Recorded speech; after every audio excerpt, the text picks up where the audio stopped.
Des belles dérivées. Aujourd'hui, à la sauce avant contrôle.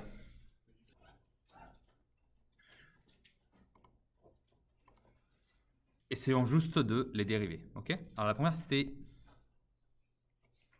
e puissance x plus 1 divisé par x moins 1. Alors ça, c'est un cas très classique. Du coup, vous avez une belle fonction exponentielle. Et je dis cas classique parce qu'ici, c'est simple de voir quelle est la décomposition indiquée.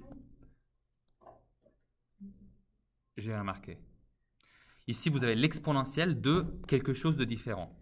Le quelque chose de différent, c'est la fonction x plus 1 divisé par x moins 1. Et je pense que si j'indique ça avec des couleurs différentes, c'est vraiment que ça devrait mettre en relief le fait que naturellement, vous décomposez cette fonction comme du coup deux fonctions différentes qui vont être d'un côté la fonction à l'extérieur, disons celle qu'on appelle u de x, qui est du coup égale à e à la puissance x.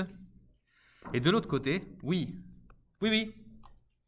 je suis au courant de tout, Véné. Ah, t'es sous-sol en plus. Ah, ils arrivent. Et donc l'autre fonction, qu'on appellera du coup v de x, qui est la fonction x plus 1 divisé par x moins 1. D'accord? Une première chose, c'est de faire cette décomposition-là. La deuxième chose que je vous ai appris quand vous voulez faire la dérivation d'une fonction composée, c'est qu'il est très bien de commencer par effectuer les dérivées des deux fonctions que vous avez identifiées. Donc u', celle-là, bon, elle est élémentaire.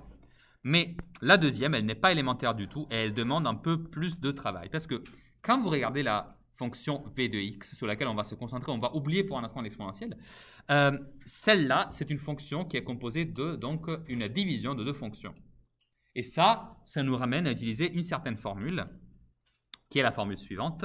Quand vous dérivez une fonction de la forme f divisé par g, vous faites f fois g moins g' fois f, le tout divisé par g au carré. Alors ici, j'ai laissé les 2x pour économiser un peu de temps, mais voilà. On commence toujours du coup par dériver le numérateur. Or, le numérateur ici, x plus 1, a comme dérivée tout simplement 1, fois le dénominateur, donc g de x, donc x moins 1, le tout moins la dérivée de g, donc la dérivée de x moins 1, c'est 1, encore une fois, fois le numérateur non dérivé, donc x plus 1. Le tout divisé par la fonction g au carré, tout simplement, donc c'est x moins 1 au carré ici. Très bien, ça va être ma v' de x, et v' de x, du coup, ça se réécrit comme étant égal à x moins 1, parce que c'est la multiplication fois 1, et l'autre, c'est un changement de signe, donc c'est moins x moins 1, le tout divisé donc par x moins 1 au carré. Très bien, alors ici, on est très heureux de voir x moins x, qui nous laisse donc 0x, et en numérateur, nous avons encore moins 2 divisé par x moins 1 puissance 2. Et on est ainsi satisfait. Oui. Bonjour. J'essaie, bien sûr. Je suis au courant de tout. Vous pouvez rentrer.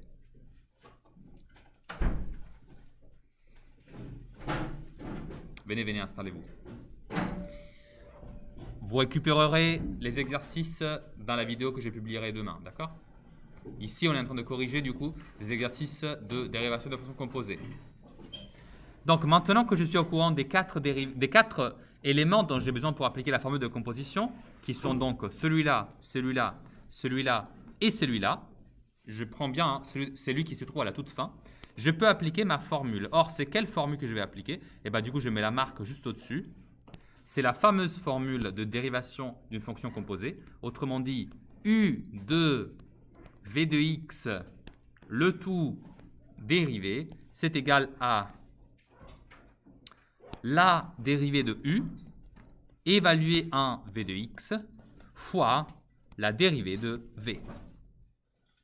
Donc, quand je l'applique avec les éléments qui sont à ma disposition à ce moment-là, eh bien, je me retrouve avec que la dérivée de f va être égale du coup à e, qui est donc la dérivée de u. Je vais vous l'écrire en orange, comme ça c'est plus clair peut-être. Donc, e puissance v de x. Or, v de x, on l'a clairement compris, c'est x plus 1 divisé par x moins 1. Le tout multiplié fois la dérivée de la fonction verte, donc c'est moins 2 divisé par x moins 1, le tout au carré. Et donc, finalement, toute la dérivée de la fonction f, elle est égale à moins 2e puissance x plus 1 divisé par x moins 1, le tout divisé par x moins 1 à la puissance 2. Voici donc le résultat final. J'espère que vous l'avez retrouvé dans vos cahiers. Voilà. Est-ce que vous avez des questions là-dessus?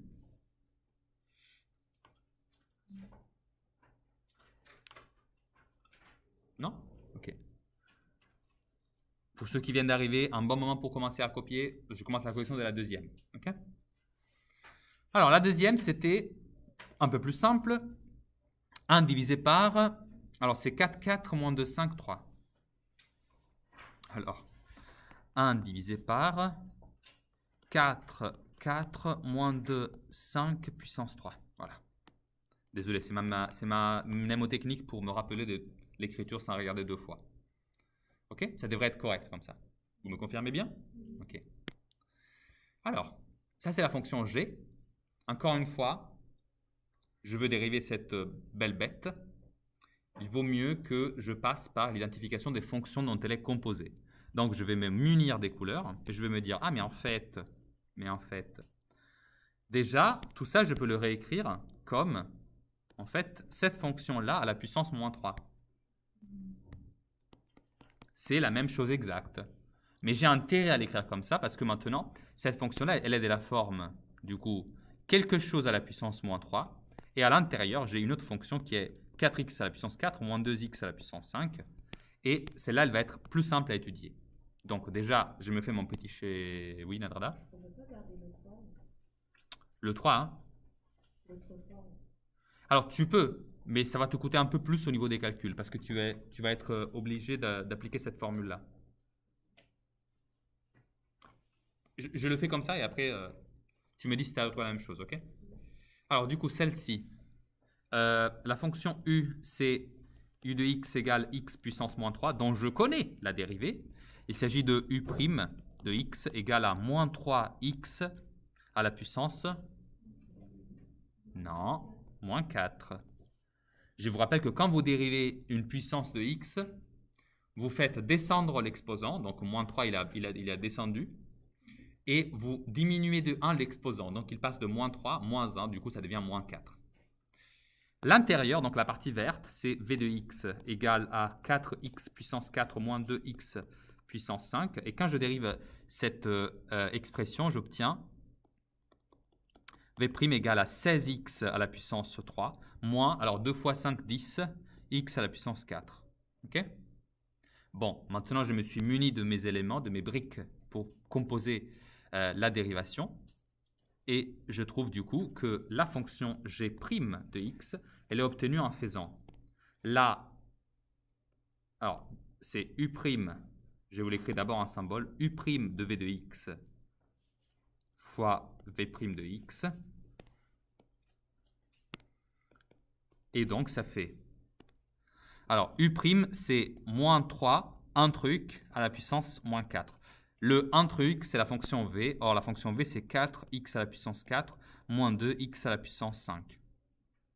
Tout cela, ça va être multiplié fois la quantité v' qui se trouve à l'extérieur. Or, la quantité v', on l'a écrit tout à l'heure, c'est 16x puissance 3 moins 10x puissance 4. Morale de l'histoire, quand je recombine tous ces éléments ensemble, je trouve moins 3 fois 16x puissance 3 moins 10x puissance 4, le tout divisé par 4x à la puissance 4 moins 2x à la puissance 5, le tout puissance 4. Alors, ça c'est quoi? Je le réécris étape par étape du coup. Ça c'est moins 3 fois 1 sur 4x à la puissance 4 moins 2x à la puissance 5 à la puissance 4. Est-ce que c'est clair? Il y a un moins 4 ici. Donc, je le transforme en 1 sur la même chose, mais à la puissance 4. Non, mais c'est mieux. C'est fort apprécié. Vous comprendrez pourquoi c'est mieux demain, de 9h à 10h. Spoiler alert. Et ensuite, vous avez le produit fois la partie verte. Ça, je pense que c'est clair que voilà, c'est juste la même chose. Hein. Juste, je l'ai passé au numérateur. D'accord? Vraiment, il vaut mieux la remettre comme fraction. C'est une question d'utilité pratique pour la suite. Celle-là, c'est une décomposition plutôt facile. D'accord? Celle-là, il suffit juste de la réécrire comme la racine carrée de x au carré moins 1 divisé par x. D'accord? Et je vous vois déjà venir, vous pensez, oh mon Dieu, il y a une horrible fraction là-dessus. Qu'est-ce que je vais faire? Ne vous inquiétez pas. Ici, on va exploiter un truc qui s'appelle l'expérience. Et l'expérience nous donne parfois des petits raccourcis pour effectuer le moins de calculs possible. Alors ici, l'expérience me dicte de faire quoi? Alors déjà, elle me dicte de faire la décomposition u et v. U de x, ici, c'est clairement la racine carrée de x. Donc, u' de x, par cœur, c'est 1 divisé par 2 la racine carrée de x. Ça, c'est propre. Ensuite, vous avez cette horrible, je veux dire, cette agréable, jolie fonction verte, x moins 1 au carré, x au carré moins 1, pardon, divisé par x. Et là, vous vous dites, oh non, je vais encore devoir dériver une fraction, mais c'est horrible. Et pourtant, on va utiliser une propriété du collège qui nous rappelle que les fractions, vous pouvez aussi les séparer quand vous avez un seul dénominateur et deux termes additionnés au numérateur. C'est-à-dire que v de x, on peut aisément le réécrire comme x au carré divisé par x moins 1 sur x. Et pourquoi j'ai un intérêt à faire ça? Parce que maintenant, c'est qui x au carré sur x? C'est x. Et c'est qui moins 1 sur x? On lui avait donné un nom à cette fonction, ça s'appelle la fonction inverse. Donc maintenant, quand je dérive, il suffit juste de faire la dérivée d'une somme de fonctions, ce qui est honnêtement simple. La dérivée de x, c'est... Et la dérivée de la fonction inverse, donc là je mets un moins, et la dérivée de la fonction inverse, c'est... C'est quoi, Lucas? Effectivement, mais c'est avec un moins, Inès. C'est moins 1 sur x au carré. Comme ça. Donc, quand je développe ça, bah, voilà, il y a un moins et un moins, donc ça fait 1 plus 1 sur x au carré. Voilà votre dérivée, sans appliquer de méchantes formules qui pourraient vous induire en erreur parce qu'il y a beaucoup de calculs. Là, on a minimisé les calculs à faire, et juste on a fait appel à notre mémoire. Donc, quand je dérive cette fonction, hein, c'est-à-dire la racine carrée de x au carré moins 1 divisé par x, le tout dérivé, et ben je trouve, alors premièrement c'est u', donc c'est 1 divisé par 2 racines de quelque chose. Le quelque chose c'est v de x, or v de x c'est toujours x au carré moins 1 divisé par x, tout cela multiplié fois la dérivée de v. Donc la dérivée de v c'est clairement 1 plus 1 sur x au carré. D'accord ? Alors, celle-là, vous pouvez soit la laisser comme ça, soit effectuer ce produit et l'écrire au numérateur, donc écrire 1 plus 1 sur x au carré divisé par 2 racine carrée de x au carré moins 1 sur x. D'accord, ça c'est une possibilité. Soit ici, éventuellement, vous pouvez aussi commencer à vous dire, ah, peut-être que je vais remettre ensemble le numérateur, donc écrire x au carré plus 1 divisé par x au carré, le tout divisé par 2 racines carrées de x au carré moins 1 divisé par x. Et ensuite, voilà, à partir de là, vous pouvez encore simplifier et vous pouvez vous retrouver avec. Mais encore une fois, ici, on n'est pas en train de se concentrer sur cet aspect-là. Mais je voulais juste vous donner la forme dans laquelle ce serait plus confortable d'écrire cette fonction. Ça, vous l'écrivez comme ça. Voilà, et vous êtes des gens heureux. Ok, vous avez remarqué, hein, j'ai pris ce numérateur-là et j'ai considéré, c'était cette fraction fois 1 sur 2 racine carrée de x au carré moins 1 divisé par x. D'accord? C'est pour ça que ce morceau-là, il se retrouve ici, juste à côté du dénominateur qui était là. D'accord? Mais encore une fois, ça c'est juste des petits jeux de maquillage avec les fractions. Ce n'est pas encore le but de la séance d'aujourd'hui. Honnêtement, le but de la séance d'aujourd'hui, c'était d'arriver à cette expression-là, d'accord? Ou encore à celle-là. Soit x la variable aléatoire qui suit la loi binomiale de paramètre n, 3 et p égale à 0,3. Rappelons-nous de l'écriture pour la loi binomiale. C'est du coup grande variable x qui suit, je vous rappelle que la petite vague ou la lettre S à l'horizontale si vous le souhaitez. Ça se lit suit. Et là, vous marquez du coup loi binomiale de paramètres 3, 0,3. OK? En vous aidant d'un arbre pondéré, déterminez les probabilités P de x égale à 0, P de x égale à 1 et P de x inférieur ou égal à 1. Vous êtes vraiment sûr qu'on n'a pas corrigé? Parce que moi, j'ai l'impression qu'on aussi.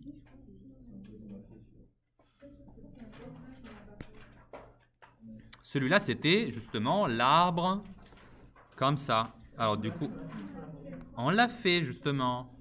C'était? D'accord?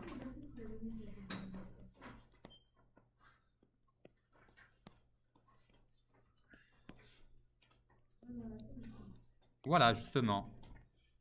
Ce qui peut être intéressant, c'est juste de éventuellement retrouver le même résultat, mais du coup en appliquant la formule qu'on a étudiée hier. Si je veux calculer P de x égale à 0, je sais maintenant qu'avec ces paramètres-là de ma loi, P de x égale à 0 va être forcément du coup 0 parmi 3, parce que c'est 0 succès parmi 3 épreuves, fois la probabilité du succès qui est donc 0,3, à la puissance du coup 0, hein, parce que je ne veux pas avoir de succès si c'est x égale à 0, fois la probabilité de l'échec à la puissance 3. D'accord? Et je vous rappelle que de là, on trouve 0,343. Ok? On l'avait fait ensemble hier. Maintenant que je revois les résultats, je m'en souviens encore mieux. Ok? Alors, je passe à la suite. 40 et 41. On considère le schéma de Bernoulli représenté par l'arbre pondéré suivant, qui lui ressemble quand même vachement. Soit x, la variable aléatoire associée à ce schéma de Bernoulli, quelle est la loi suivie par x, déterminée P de x égale à 1 et P de x égale à 3. Alors, pour déterminer la loi suivie par x, comptons déjà le nombre d'épreuves. Vous en avez 1, 2 et clairement 3. Autrement dit, on peut commencer à dire que la répétition, donc n, est égale à 3. Ensuite, on va devoir identifier la probabilité du succès. Or, si on lit les succès,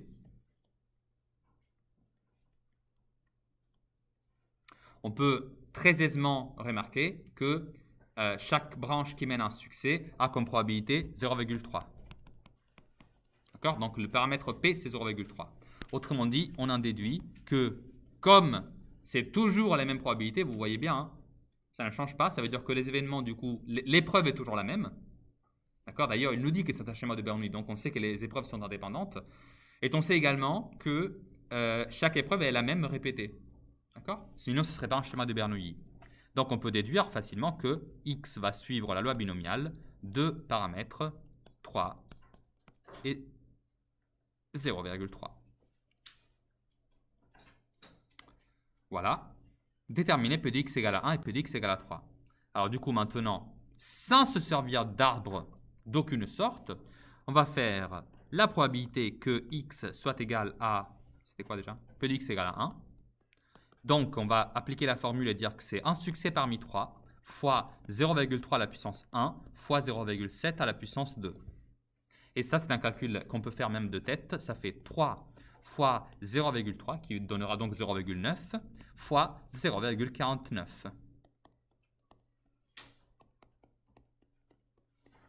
Et ça, on peut le terminer de tête sans toucher à la calculatrice. Car 0,49, si je le fais fois 10 fois, d'accord? Donc imaginez, et ensuite je vais retirer juste une fois. Vous voyez ce que je vais faire ou pas? Non? Déjà, imaginons de le multiplier fois 9 et pas par 0,9. D'accord? Je vais le multiplier fois 10, donc je vais obtenir 4,9, et ensuite je vais soustraire 0,49. Tu vois l'idée maintenant, Inès, ou pas? Ah, pardon, ok, excusez-moi. Ce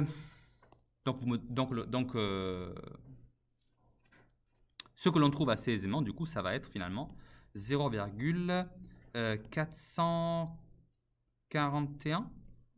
Ouais, c'est ça? Ok. Qui d'ailleurs était le résultat qu'on avait déjà trouvé hier, maintenant que j'y pense. Ok? Voilà. L'autre, ça va être du coup P de x égale à 3. Celle-là, on ne l'avait pas fait hier. P de x égale à 3. Encore une fois, on s'est muni de notre formule. Vous allez voir, ça va être rapide. C'est 3 parmi 3, donc 3 succès parmi 3 épreuves, pardon, fois du coup 0,3 à la puissance 3, fois 0,7 à la puissance 0, parce que j'ai 0 échec. Et du coup, ça fait 1 fois 0,3 fois 1, donc excusez-moi, à la puissance 3. Et donc ça, c'est 0,3 à la puissance 3, ce qui fait du coup 0,0. Alors du coup, si on veut être clair, 0,3 fois 0,3, ça fait 0,09. Fois 0,3, ça fait 0,027.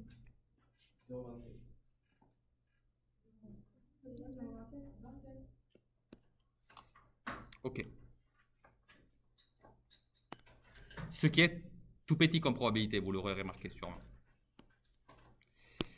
On conclut par le 41, qui est donc un exercice qui est exactement à l'inverse. Je m'explique. Si on regarde l'exercice 40, on vous donne un chemin, on en déduit les calculs, mais du coup, on s'en fiche en fait de l'expérience réelle. Le 41, c'est l'inverse. On vous donne l'expérience réelle et on doit la modéliser. On effectue 2 tirages successifs d'une carte dans un jeu de 32 cartes. Vous connaissez les jeux de 32 cartes ou pas? Non? Alors, vous connaissez les jeux avec cœur, carreau, voilà, le jeu de cartes français à 52 cartes classique. Dame, roi, valet, tout ça. Ok? Bon. Du coup, dans les jeux à 32 cartes, vous jouez en fait avec juste 8 cartes par symbole. Donc, ça fait 8 fois 4, 32. As, 7, 8, 9, 10. Et ensuite, les trois figures. Ok. Pour chaque tirage, on note S l'événement obtenir un As. Si on le note avec S, il est en train de vous donner un indice non négligeable sur quel va être le succès, du coup. Construire un arbre pondéré correspondant à cette répétition de 2 expériences identiques et indépendantes. Remarquez que c'est lui qui vous suggère que les expériences sont identiques et indépendantes. Ok?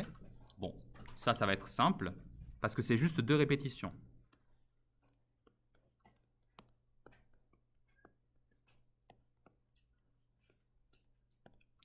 Probabilité. Qu'est-ce que je marque là-dessus?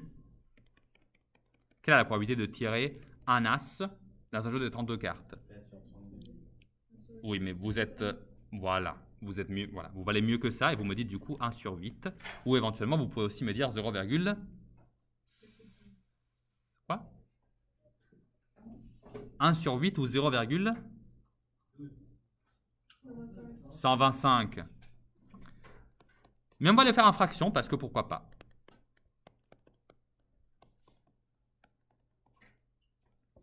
Ok, avant de continuer, si je modélise ça avec la loi qui compte le nombre de succès, ça va être x qui suit la loi binomiale de paramètres.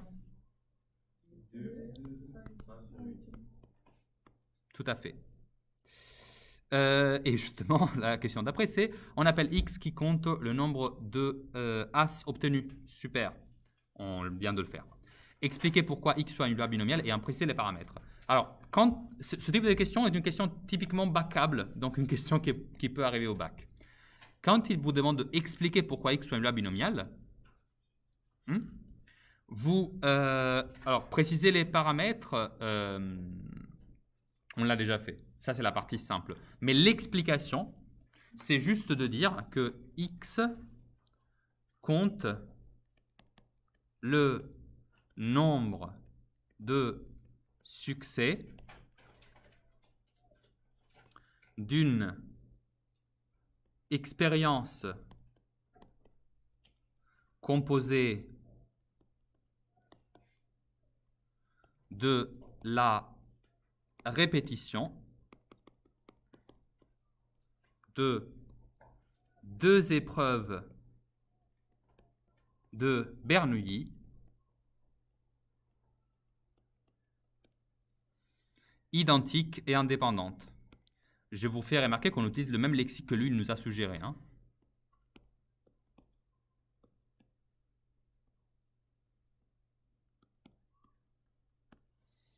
Ok?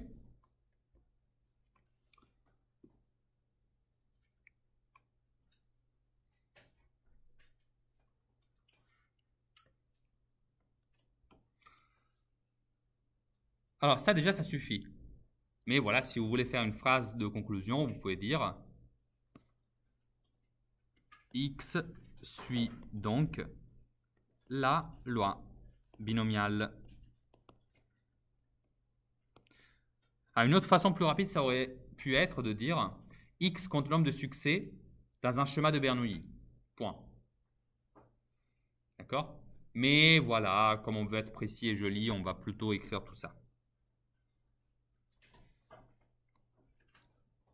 Voilà. Ok. Dernière question. Décrire l'événement x égale à 1, puis calculer p de x égale à 1. Alors, la description d'un événement, c'est juste commencer à vous poser la question, en fait, de quoi c'est composé, quels sont les schémas qui porteront à avoir x égale à 1. Alors ici, c'est plutôt simple, car vous savez qu'avoir un seul succès, ça veut dire faire soit ce chemin-là, soit ce chemin-là.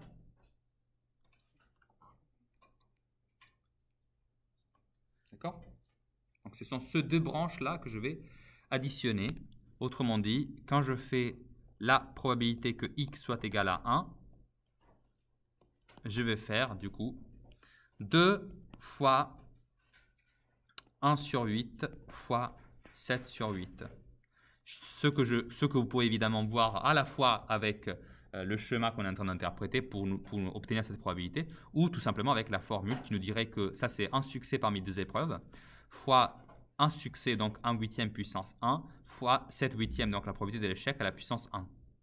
Vous voyez que c'est exactement la même chose, évidemment. Et ici, on s'amuse avec toujours l'absence de la calculatrice, notre pire ennemi. Et donc, on va faire 2 fois 1 fois 7, tous les numérateurs, donc ça fait 14, divisé par 8 fois 8, donc 64. Et on va s'amuser à simplifier cette fraction jusqu'à la rendre irréductible. Alors, je divise par 2, ça me fait 7, 32e, en effet. Et je peux m'arrêter là, tout simplement. Ça, c'est une fraction irréductible. C'est une valeur entre 0 et 1. Je suis heureux comme ça. Okay. Donc, cahier court. Je vous rappelle la propriété qu'on va démontrer. La propriété dit que si x suit une loi binomiale de paramètres n et p, alors p de x égale à une certaine valeur, disons k, d'accord, avec évidemment k en entier entre 0 et n, hein, sinon ça n'a pas de sens.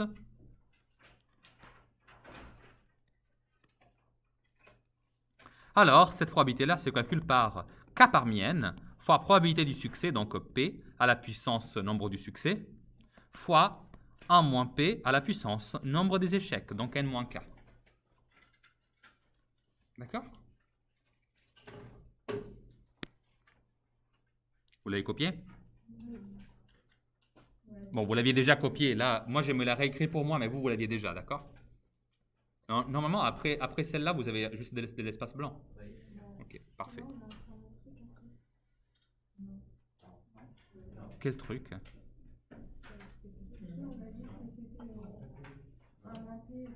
Ah, oui, mais du coup, c'était des commentaires sur la signification de ça, et la signification de ça, et la signification de ça. Ah, voilà, ok, d'accord. Mais c'était des commentaires sur l'énoncé. Ok. Non, pardon, je pensais que c'était autre chose, tu vois. Preuve. Alors, en fait, Luna a déjà commencé à écrire la preuve, parce que les remarques que je vous ai fait hier à l'oral, bah, ce sont les choses qu'on va utiliser dans notre preuve. Alors, juste analysons un instant cette formule. Ok? Alors, nous, on sait quoi? On sait que cette formule-là, elle trouve son origine dans le fait que quand on utilise la loi binomiale, on l'utilise pour calculer le nombre de succès dans un schéma des Bernoulli. Et le schéma des Bernoulli, c'est quoi? La réponse dans votre tête devrait être, c'est l'arbre. Donc, c'est l'arbre que vous avez visualisé plusieurs fois. D'accord? C'est l'arbre avec succès, échec, succès, échec. Donc, c'est cette suite de succès ou échec. Ok? Alors, nous, on sait que comme les épreuves de Bernoulli du chemins de Bernoulli sont indépendantes, ce qui est une répétition de quelque chose qu'on sait déjà. Hein. Vous vous rappelez, hein, dans un schéma de Bernoulli, toutes les épreuves sont indépendantes. Yeah. Ok? Ne l'oubliez pas. Donc, dans un schéma de Bernoulli, comme les épreuves sont indépendantes, chaque chemin qui compte K succès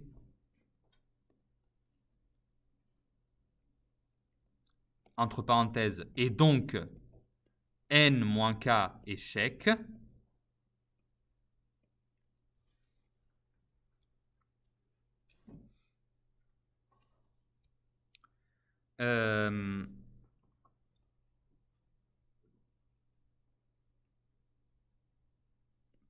permet de calculer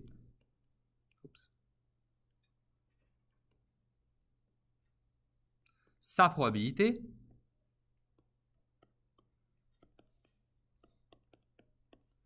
par la multiplication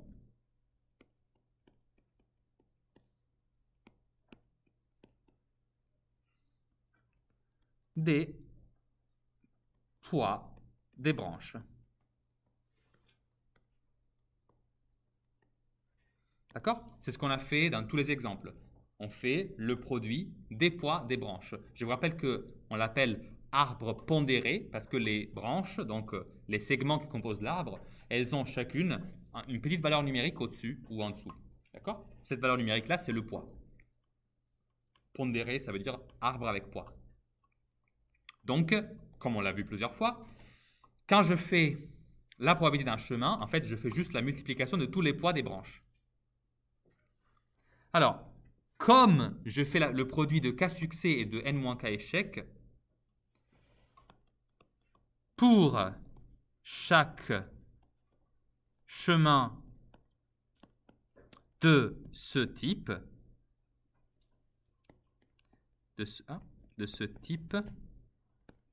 la probabilité vaut P puissance K fois 1 moins P puissance N moins K.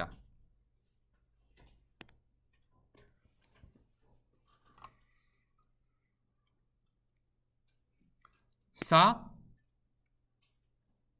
c'est quelque chose qu'on peut affirmer grâce aux hypothèses qu'on a sur le chemin de Bernoulli que j'ai ici rappelé. Vous voyez, c'est une preuve en français en fait, hein, qui exploite juste toutes les définitions qu'on a données jusqu'ici. Maintenant, combien de ces chemins peut-on emprunter? Pour compter, pour dénombrer si vous souhaitez, pour compter les schémas de ce type,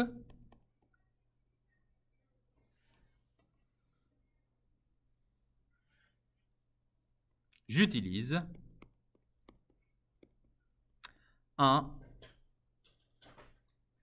coefficient binomial K parmi N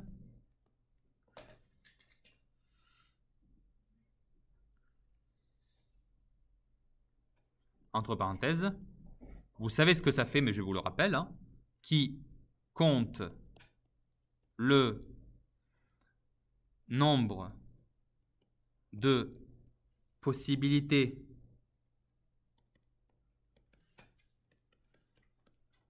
de choisir K éléments parmi N.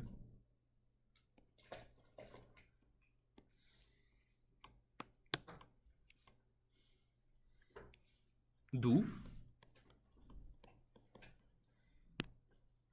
la formule, c'est-à-dire K parmi N fois P puissance K fois 1 moins P puissance K. Excusez-moi, puissance N moins K. The end. Il y a juste un truc sur lequel je pense. Vous avez le droit, je vous l'accorde, d'avoir des doutes. C'est ici, je vous écris pour compter les schémas de ce type. J'utilise un coefficient binomial k parmi n qui compte le nombre de possibilités de choisir k éléments parmi n. D'accord? Juste, si vous voulez être sûr d'avoir compris pour quelle raison ça marche, c'est juste visualiser dans votre tête le fait que dans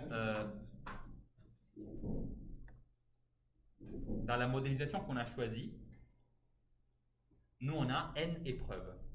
Alors imaginez juste que les épreuves, ce sont des... Pour chaque épreuve, vous avez une pièce pile ou face, ou plutôt une pièce succès-échec. D'accord? Moi j'ai n pièces devant moi. Imaginez, vous juste visualisez-le, d'accord? Vous les sortez de votre porte-monnaie et vous les mettez les unes à côté des autres parce que vous êtes très riche et donc vous avez beaucoup de pièces. Si vous voulez savoir combien de façons vous avez de choisir parmi ces n pièces k succès, ça veut dire quoi ça? Ça veut dire qu'en gros, vous devez vous poser devant et vous vous dites, ok, je dois placer k succès parmi ces n pièces. Ça veut dire qu'en gros, vous retournez quand il y a un succès une pièce vers le haut et vous la laissez retourner vers le bas quand c'est un échec. Donc la question c'est, vous devez choisir du coup k pièces parmi n. Et ça correspond effectivement à faire un coefficient binomial. Parce que vous devez tout simplement compter combien de combinaisons vous pouvez avoir dans ces n pièces que vous avez disposées devant vous, de le retourner quand c'est un succès et quand c'est un échec, vous le laissez comme ça. D'accord? Donc si c'est k succès, bah, juste le 10 de coefficient binomial parce que c'est beaucoup plus rapide que se mettre à faire toutes les possibilités de tête. Ok? Alors, maintenant j'aimerais passer à faire quelques exercices d'application de la loi binomiale avec la calculatrice. C'est-à-dire que je vais vous afficher parce que la dernière fois, j'avais été très imprécis par rapport à l'usage des TI. Et voilà, je vais y remédier. Je vous présente le pire acronyme de l'histoire. C'est dans les calculatrices TI, quand vous voulez calculer la fonction binomiale, du coup la distribution binomiale, et vous avez binôme Luca. Mais c'est ce qui a marqué. Ça veut dire fleur des prés. Et de l'autre côté, vous avez un autre acronyme très mal choisi. Évidemment, les calculatrices ont été programmées en anglais comme première langue, donc c'est des acronymes qui marchent quand vous le faites en anglais. C'est-à-dire quoi en anglais? Probability distribution. Là, ce qui m'intéresse, c'est de vous faire comprendre comment vous faites pour écrire ça à la calculatrice. Et il y a une petite astuce que vous ne devez pas... Enfin, pas une astuce, mais c'est un petit quelque chose qui pourrait vous poser des problèmes. Ça marche, ça? Et ça se cache juste ici. Vous voyez que quand vous écrivez... Ici, dans notre exemple, on a pris x qui a comme paramètre n égale à 6 et p égale à 0,2. Alors en français, le nombre décimaux s'exprime avec la virgule. Mais dans le monde anglophone, en général, on tend à utiliser plutôt le point. Et la virgule, ça sert à délimiter les arguments d'une fonction. Par exemple ici, si je me mets à la... C'est pareil dans tous les deux. Hein. Si je me mets dans TI...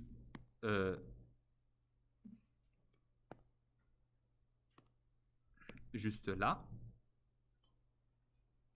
Okay. Quand vous lisez ici, vous avez la virgule, et le point est utilisé pour faire le décimal de 0,2. D'accord? Donc faites attention à ne pas vous confondre entre l'un et l'autre. De la même façon, vous avez la même difficulté ici. D'accord? Où ici, il y a des virgules, et ensuite, ici, vous avez disons, le point utilisé pour faire les décimaux. Une autre chose à remarquer, c'est l'ordre. Pour des raisons de, j'imagine, compétition, ils ont décidé de ne pas utiliser le même ordre quand vous utilisez une Casio ou une TI. C'est-à-dire que dans la TI, c'est nombre d'épreuves, probabilité du succès et nombre de succès souhaités. Donc ici, c'est un succès sur 6 épreuves avec probabilité 0,2. Et dans les Casio, c'est le nombre de succès souhaités, les nombres d'épreuves et la probabilité du succès, dans cet ordre. Alors, vous avez qu'à apprendre un seul des deux, évidemment, selon le modèle que vous sachez que vous aurez le jour J D'accord, Hichem. Toi, tu as quelle calculatrice? Ok, tu as déjà essayé de le faire du coup? Non? Alors moi, je vous écris maintenant quelques petits calculs juste là. Patientez un instant, je vous écris... Bon, attendez. D'abord, je vous le montre et après, j'écris les calculs, ok? Essayez déjà de faire l'exemple donc avec n égale à 6, p égale à 0,2 et calculer du coup p de x égale à 1. C'est marqué aussi derrière moi. Hein. C'est juste pour... J'aimerais juste que tu trouves le même résultat. Je vous donne quelques calculs du coup. Supposons d'abord d'avoir... Oui, oui. Mais en vrai, vous le faites juste à la calculatrice en vrai. D'accord?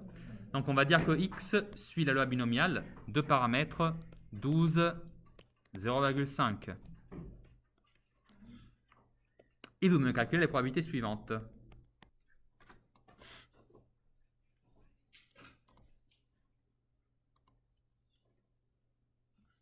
Nous avons du coup la calculatrice. On va sur option, après être allé quand même dans ce menu-là. Option, stat. Ah, mais quel idiot, excusez-moi. Ce modèle de calculatrice que j'ai, c'est un modèle tellement vieux qu'il n'y a pas la possibilité de calculer de façon explicite avec la fonction du coup binomiale précieux délicieux. Donc je vais plutôt utiliser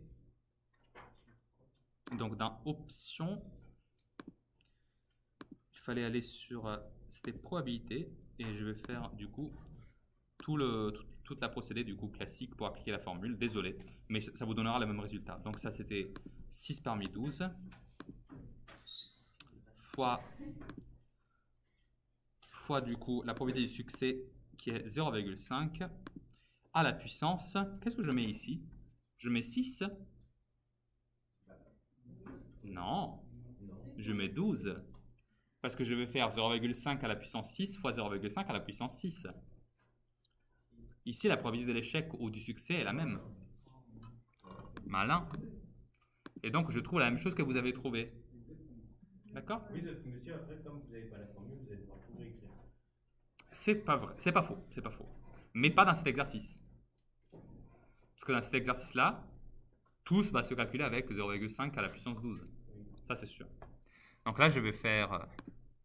Déjà, je vais me le noter quelque part. On va l'arrondir au millième. Oui. Et donc, ça fait 0,226. Vous le voyez bien ou pas, ça? Ok, pour la deuxième, du coup, on va faire... tac.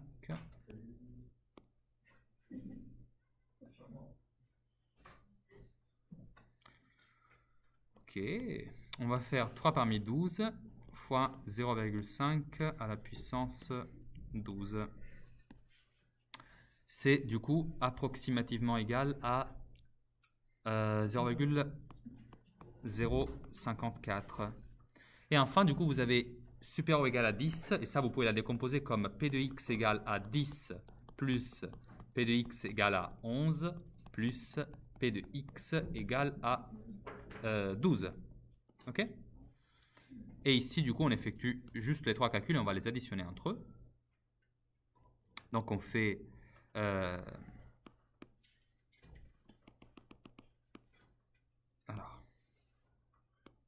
Ah, ça, c'était toujours 12, pardon. On fait... donc, c'était 10, la première. Ça fait 0,016 plus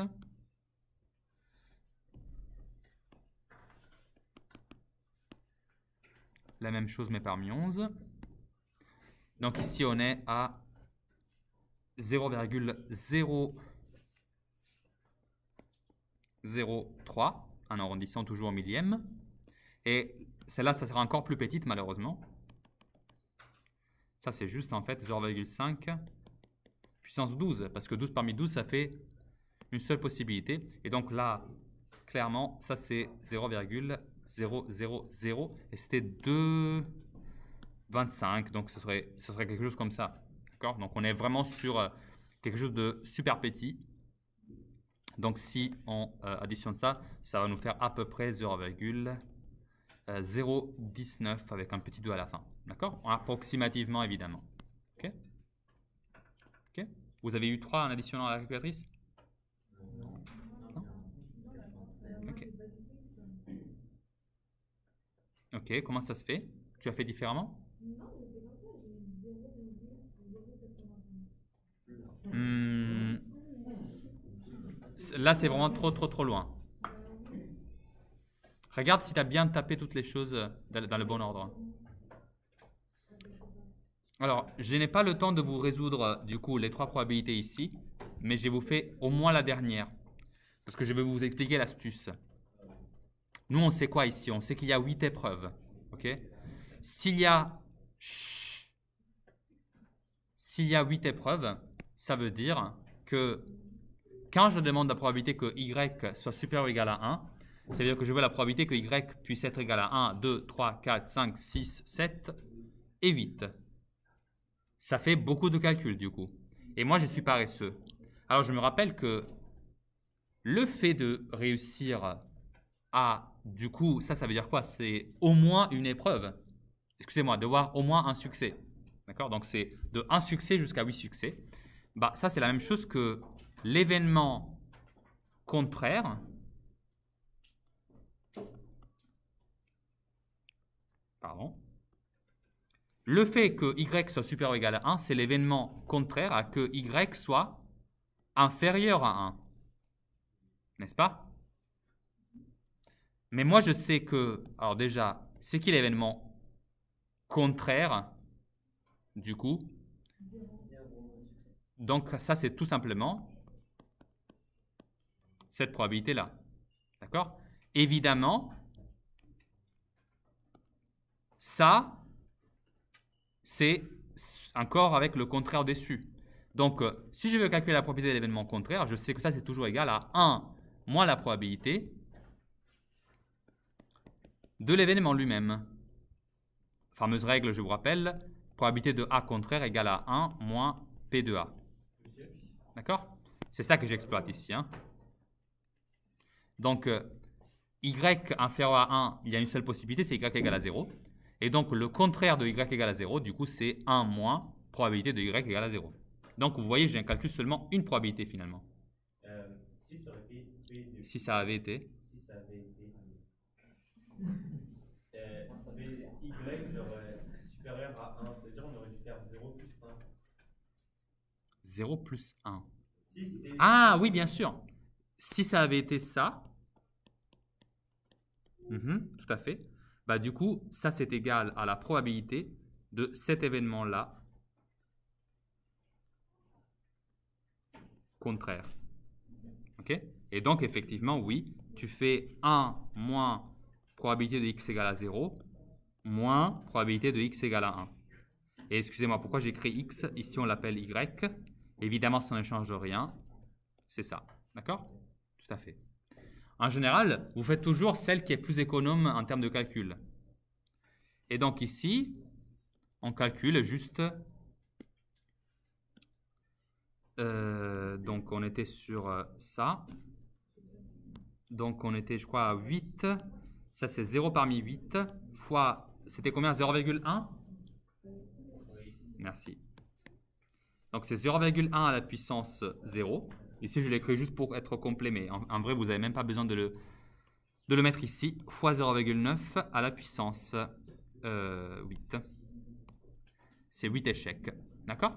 Et ensuite, vous faites 1 moins ça. D'accord? Donc, ce sera ce résultat-là, mais avec le signe opposé. Donc, ça fait approximativement 0, on va l'arrondir à 0,57. OK? Évidemment, si vous avez fait avec tout le calcul, toute la somme des 7 autres probabilités, ça marchera quand même. Vous devrez avoir trouvé la même chose. N'est-ce pas? Alors, j'aimerais du coup passer à la fin de la correction de notre dernier contrôle parce que je vous l'avais promis et que je n'ai pas eu le temps de vous le faire mardi dernier. Alors, première chose, on a une fonction. Super. Regardez, cette fonction est définie sur la réunion des 3 intervalles et il manque clairement une valeur parce qu'il y a des pointillés. D'ailleurs, première question, il manque une valeur dans l'ensemble de définitions. Déterminez cette valeur.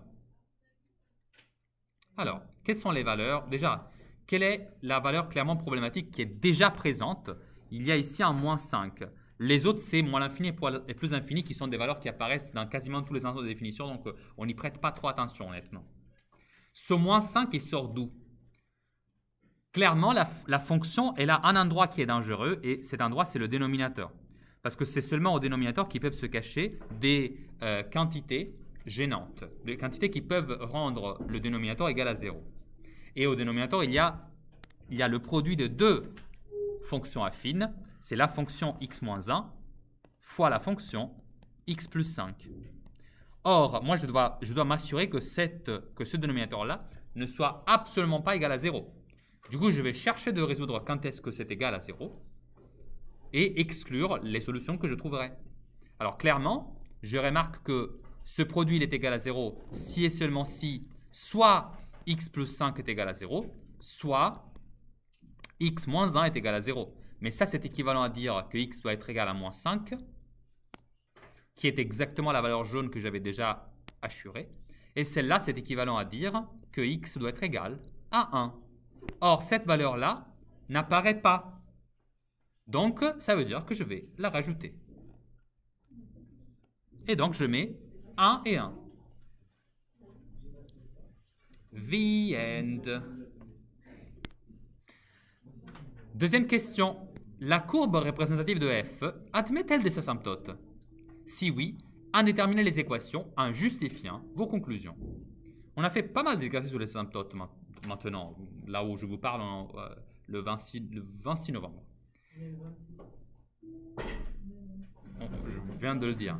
Bravo à eux. C'est vrai. Yeah. Donc, on en a vu pas mal.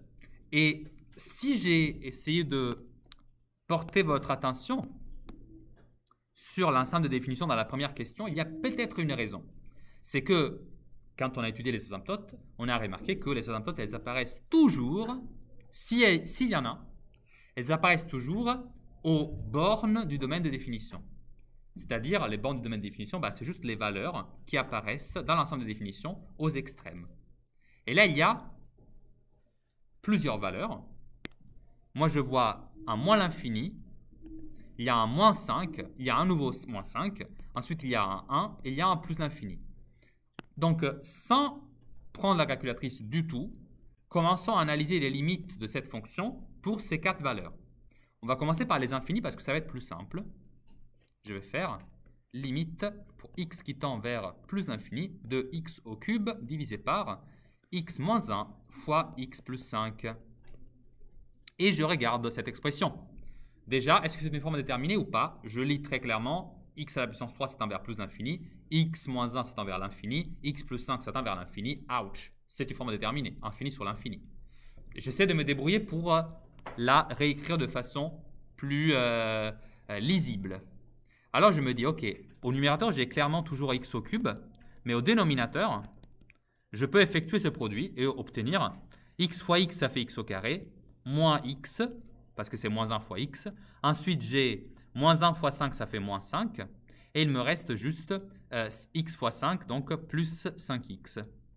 Okay, une petite réécriture me permet d'atteindre du coup la limite pour x qui tend vers plus l'infini, de x à la puissance 3 divisé par x à la puissance 2 plus 5x, excusez-moi, 4x moins 5.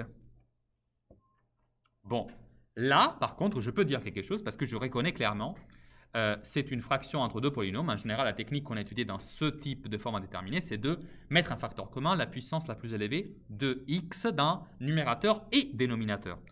Au numérateur, c'est simple parce que c'est déjà fait. Il ne faut vraiment rien rajouter si ce n'est pas x à la puissance 3 fois 1. Allez, mais c'est vraiment juste pour faire joli.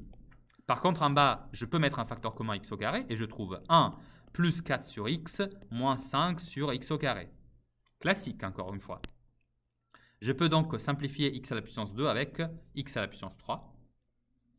Et il reste juste x au numérateur. Donc, quand je fais tendre x vers plus l'infini, le numérateur, il va tendre vers plus l'infini et le dénominateur, il tendra vers 1 plus 0 plus moins 0. Donc, ça tendra vers 1. Donc, j'en déduis que tout ça, ça tend vers plus l'infini. De plus, j'ai aussi gagné que quand je fais la limite pour x qui tend vers moins l'infini, bah, c'est la limite de la même chose, parce que c'est toujours x divisé par 1 plus 4 sur x moins 5 sur x au carré. Alors, ce n'est pas le même résultat, parce que du coup, ça va faire moins l'infini divisé par 1, donc ça fait moins l'infini. Mais voilà, je me suis déjà débrouillé pour trouver que pour plus l'infini et moins l'infini, je n'obtiens pas de valeur finie, donc pas d'asymptote horizontale. Je vous rappelle que les asymptotes horizontales, ce sont celles qui ont lieu quand x tend vers plus ou moins l'infini. Clairement ici, je n'ai pas d'asymptote horizontale. Oui, Lucas. Pour limite x qui tend vers plus ou moins l'infini, c'est égal à plus ou moins l'infini. C'est consenti. Mais c'est le cas seulement parce que dans cet exercice, ce n'est pas avec ces calculs de limites-là que tu démontres qu'il y a des asymptotes. Ici, le but, c'était de trouver les asymptotes. Donc, si vous n'aviez pas fait ce calcul-là, ce n'était pas très grave. Vous voyez, moi, je fais ce calcul pour exclure la possibilité qu'il y ait des limites horizontales, des asymptotes horizontales, pardon. Donc, si tu fais une écriture comme ça pour résumer, je l'accepterai. Mais tu vois, si il fallait démontrer qu'il y avait des asymptotes horizontales et que tu écrivais un truc comme ça, là, je serais moins accommodant. D'accord? C'est un peu trop brouillon, tu vois. C'est des choses qu'on peut écrire au brouillon, mais pas trop dans la copie finale. Je pense que jusque-là, ça va. C'est encore assez facile. Okay? Et encore une fois, je ne me suis pas encore servi de la calculatrice. Maintenant, je vais donc faire des investigations autour de ces deux autres valeurs-là. Et clairement, on va trouver des choses assez différentes. Alors, pour moins 5, du coup, encore une fois, je pense que ce n'était pas si dramatique. Je reprends ma fonction. C'était x à la puissance 3. Et en bas, j'avais x moins 1 fois x plus 5. Cette fois-ci, je voulais réécrire un facteur. Il y a une raison pour laquelle je vous avais fourni la fonction comme ça. C'est parce que c'était cette forme-là qu'il fallait utiliser pour se débrouiller le plus rapidement possible dans les calculs. D'accord? Quand je calcule des limites pour x tend vers une valeur finie, clairement, je dois me rappeler que je dois faire d'abord à gauche ou à droite. Hein, c'est pareil l'ordre, mais voilà, je dois séparer les cas gauche-droite. Supposons que x soit inférieur à moins 5. Alors, je vais utiliser un code couleur. D'accord? Ça va être le signe positif. Et ça va être le signe négatif. Ok? Vous comprendrez pourquoi très rapidement. Si x tend vers moins 5, x à la puissance 3, ça tendra vers moins 5 au cube. Ce qui fait moins 5 fois moins 5 fois moins 5, ce qui fait à peu près moins 125. Parce qu'il y a 3 fois le signe moins. Donc clairement, cette quantité-là, elle est négative. D'accord? Et je sais que ça tendra à peu près, donc c'est vers moins 125. Je peux le marquer comme ça. Je suis en train de brouillonner. Si x tend vers moins 5, ça c'est moins 5, moins 1. Donc ça tend vers moins 6. Encore une fois, c'est un truc plutôt négatif. Hein? D'accord? Et je vais même me le marquer. C'est à peu près moins 6. Le truc qui change tout, c'est x plus 5. Vous l'avez compris. Parce que c'est moins 5 plus 5, ça fait 0. Et quand ça fait 0, du coup, ça cause des problèmes en général. Sauf que x est inférieur à moins 5. Donc ici, je ne suis pas en train de soustraire exactement moins 5, mais un peu moins que moins 5. Par exemple, moins 5,001. Ce qui fait que quand j'additionne 5 à un truc qui est un peu plus négatif que moins 5, bah, je me retrouve ici avec un truc qui tend vers 0, évidemment, hein, mais qui reste quand même négatif. Mais du coup, j'ai un truc négatif divisé par un truc négatif fois un truc négatif. Il y a 3 moins ici dans cette histoire. Donc, ce qui est sûr, c'est que là, j'aurai un moins. Et ensuite, j'ai évidemment une forme, quelque chose au numérateur divisé par 0. Donc, ça, c'est l'infini. Morale de l'histoire, moins l'infini. Clairement, tout ça, c'est brouillon. Mais dans l'exercice, on ne demandait pas de justifier. Oui.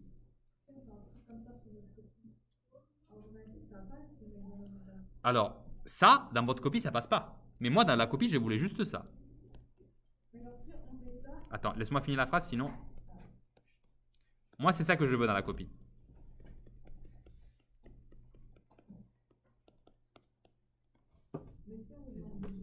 C'est tout. Alors, si on demande de justifier, on vous mettra avant des questions qui vont vous simplifier le raisonnement. Parce que pour justifier celle-là, il faut faire un tableau des valeurs de la fonction. D'accord? Qu'est-ce que je raconte? Pas un tableau des valeurs, un tableau des signes, pardon, excuse-moi. Avec un tableau des signes, ça c'est super facile. Mais comme je n'avais pas le temps ni l'envie de vous faire tout un tableau de signes, voilà, je me suis dit que c'était suffisant. Ce qui est agréable, c'est que maintenant, avec la même chose exacte, si maintenant je calcule l'autre possibilité, donc la possibilité où x maintenant tend toujours vers moins 5, mais x est supérieur à moins 5, dans la même expression, ça va me faire... Rappelez-vous le code couleur. Hein. X tend toujours vers moins 5, donc ça c'est toujours négatif, c'est toujours vers moins 125, ça n'a pas bougé d'un epsilon. Ça, c'est toujours vers moins 6, ça n'a pas bougé non plus. Par contre, lui maintenant, c'est x légèrement à droite de moins 5, donc c'est comme moins 4,9. Et moins 4,9 plus 5, ça fait 0,1. Donc c'est positif cette fois-ci. Et code couleur positif, vert clair. Donc ici, je suis à moins divisé par moins fois plus, et ça, c'est un 0. Donc clairement, ça va être positif, et du coup, ça va aller vers l'infini. Donc, dans ma copie, toute jolie, je vais écrire limite pour x qui tend vers moins 5, x étant inférieur à moins 5, ça fait...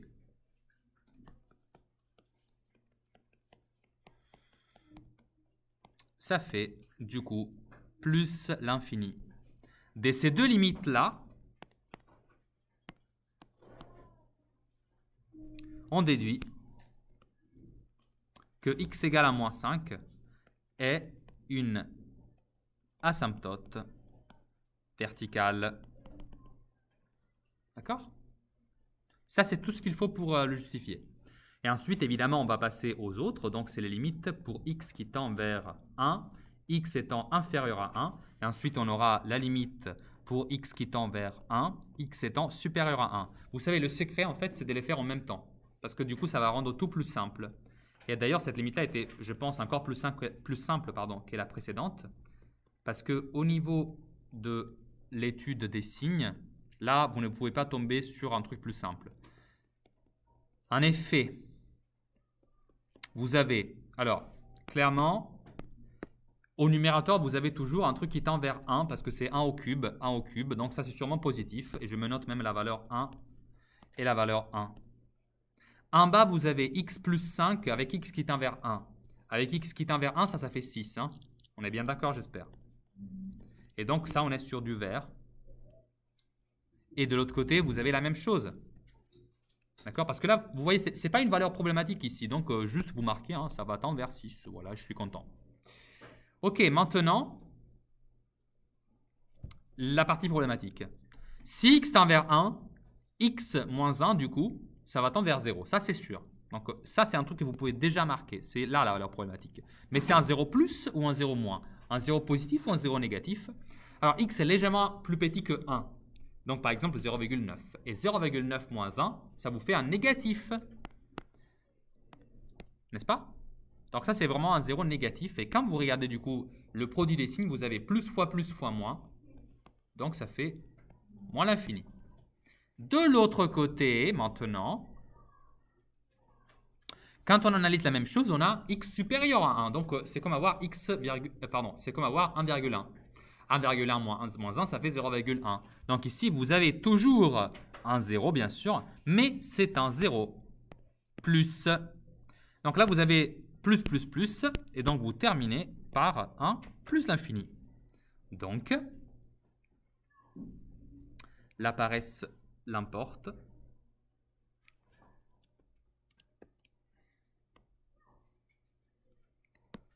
Donc, x égale à 1 est une asymptote verticale. Et donc, la morale de l'histoire, c'est que cette fonction admet deux asymptotes verticales. Une asymptote à x égale à moins 5 et une asymptote à x égale à 1. Et enfin, ma partie préférée, tracer une allure de cette fonction. Et encore une fois, hein, je n'ai toujours pas touché à ma calculatrice. Comment tracer avec ces belles infos une une allure de ma fonction, bah, il fallait vraiment pas faire un truc trop compliqué, hein. Vous prenez votre repère et là, juste vous utilisez votre cerveau pour faire un truc qui soit le plus logique possible. Vous savez qu'un x égale à moins 5, qu'on va mettre là, vous avez une asymptote verticale. Et je vais m'en souvenir en faisant ce petit pointillé rouge. Vous savez qu'un x égale à 1, que du coup par cohérence je vais mettre là. Vous avez une autre asymptote verticale que du coup je vais placer ici. De plus, vous savez que votre fonction, elle est telle que dans l'asymptote x égale à moins 5, quand x est inférieur à moins 5, elle tend vers moins l'infini, la fonction. Vous le voyez là. Inférieur à moins 5, ça veut dire à gauche. Et je sais que du coup, là, elle doit aller vers l'abysse, vers moins l'infini. Et de l'autre côté, quand x est supérieur à moins 5, elle est positive. Parce qu'elle tendait vers plus l'infini. Pour l'asymptote verte, l'asymptote x égale à 1, vous aviez que quand x est supérieur à 1, c'est plus l'infini.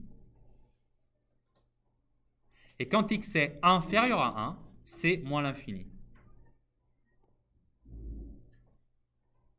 Et enfin, avec les deux limites qu'on a calculées sur plus et moins l'infini, vous aviez que quand x tend vers plus l'infini,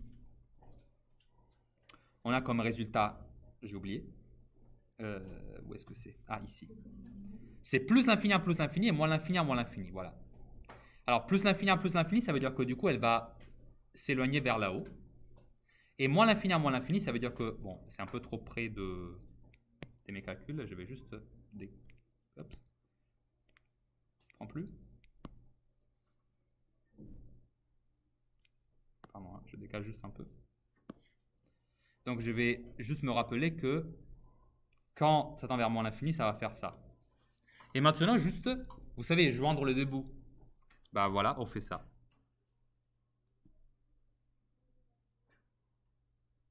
Je ne sais pas ce qui se passera ici au milieu, mais moi, j'avais juste une allure représentative, hein, pas un truc super précis. Et moi, pour moi, c'est déjà satisfaisant, ça. Alors après, on va découvrir, à un moment donné, hein, dans à peu près un mois, vous allez découvrir qu'ici, on peut en fait dire plus. Et qu'en vrai, là, ça va faire un truc comme ça, plutôt.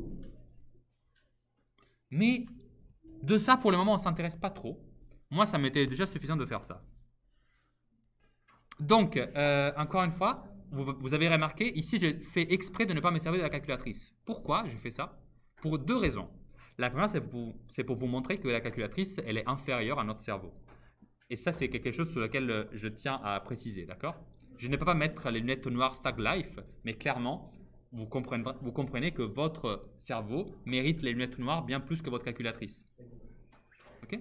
Deuxième chose, c'est que pendant le contrôle, vous aviez la calculatrice à disposition. Ça veut dire que vous aviez un avantage que moi, je ne me suis pas donné. Parce qu'il est clair que pour faire des calculs, ne serait-ce que pour juste avoir une idée de qu'est-ce qui se passe quand vous mettez 4,9 dedans, ou juste aller zoomer dans l'allure de la fonction, dans un endroit problématique, bah, vous pouvez avoir une idée un peu plus claire de ce qui se passe. Moi, je ne me suis pas donné cet avantage. Et l'autre raison, c'est que je sais très bien que la calculatrice peut être trompeuse. Juste un instant. Je sais très bien que la calculatrice peut être trompeuse dans le sens où, quand vous alliez afficher cette fonction-là, en fait, la calculatrice allait afficher ça.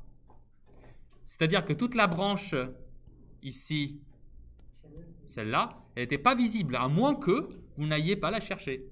Mais pourquoi il fallait savoir qu'il fallait la chercher, cette branche-là? Bah, tout simplement parce que, en ayant vu dans la partie préliminaire que la fonction ici, vous voyez, elle est définie de moins l'infini à moins 5 aussi, hein.